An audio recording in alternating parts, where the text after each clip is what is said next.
Hey there! Today we're gonna tackle lips for women over 50, problems and solutions. Enjoy! We need a lip that's gonna last all day, that's gonna look great, it's gonna pop, and still get the job done while not falling into a few traps that tend to happen with mature skin. There's a few options we can do. We do have something like, of a matte lip, which is very popular right now. It's a very popular look. It's not a shiny lip. It goes on, it stays where it needs to stay. The main problem with this is that when you do put a matte lip on, it can look flat. You're not getting a reflection, you're not getting that pop. So if you have smaller lips, it can be difficult. It can make your lips look a lot smaller. Also, this can be a drying formula at times. So if you are wearing this on a daily basis, you can maybe moisturize at night with some Vaseline or something while you're sleeping. But this is a great option if you do have a problem with feathering and bleeding lips. Also, a little trick of the trade that is great is a clear liner. This one is amazing. And you line your lips just like you normally would, but it just kind of keeps everything and the lines where it needs to be. So we're gonna do that because we're gonna do a moisturizing lipstick on Barbara today, which is a great long-lasting color, but we don't want any bleeding. You probably won't even see that I'm doing this, but I'm gonna go around.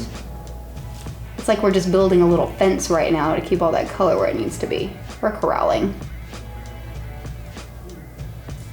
And if you do feel, again, like you have smaller lips and you wanna pop them up a little bit, sometimes it can be fun to take a really neutral color that's close to your lip color. This is kind of like a dusty rose. And you just take it out and you can just line your lips just a little bit further out. She doesn't need it. She has these big, beautiful lips. But if you just, before you do your lip color, you bring that lip color out a little bit, just a millimeter out. It'll just give your lips a little more fullness. And that's a little trick that you can do. I like to do, when I'm doing liner, I fill in the entire lip with the liner. You don't have to go in and draw it all in. Liners just add a lot of stability. So when you fill in your entire lip, anything that you put on top of it, it just has something to kind of grab onto. It's not just shifting around.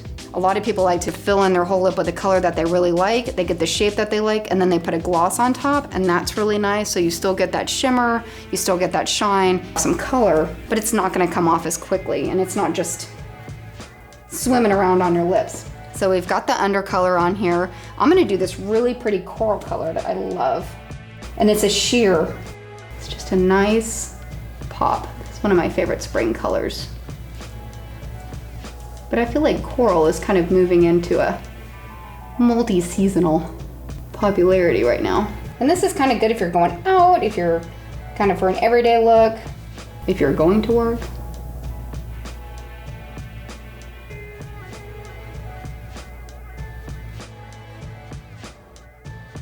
So yeah, give me a pop.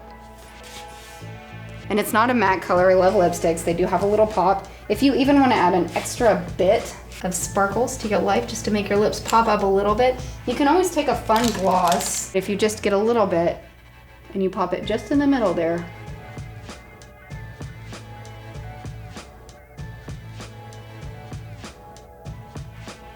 That outer pop of the lip, it pops out this way. So when you add just a little bit of a shine in the middle, it makes them pop even more. It adds a little bit of an extra reflection. Perfect. Yeah! And this is just a fun, easy, everyday lip. Thank you so much for watching Prime Women's Guide to Beauty, where we are redefining what it means to be a woman over 50. If you enjoyed the video, please click like and subscribe.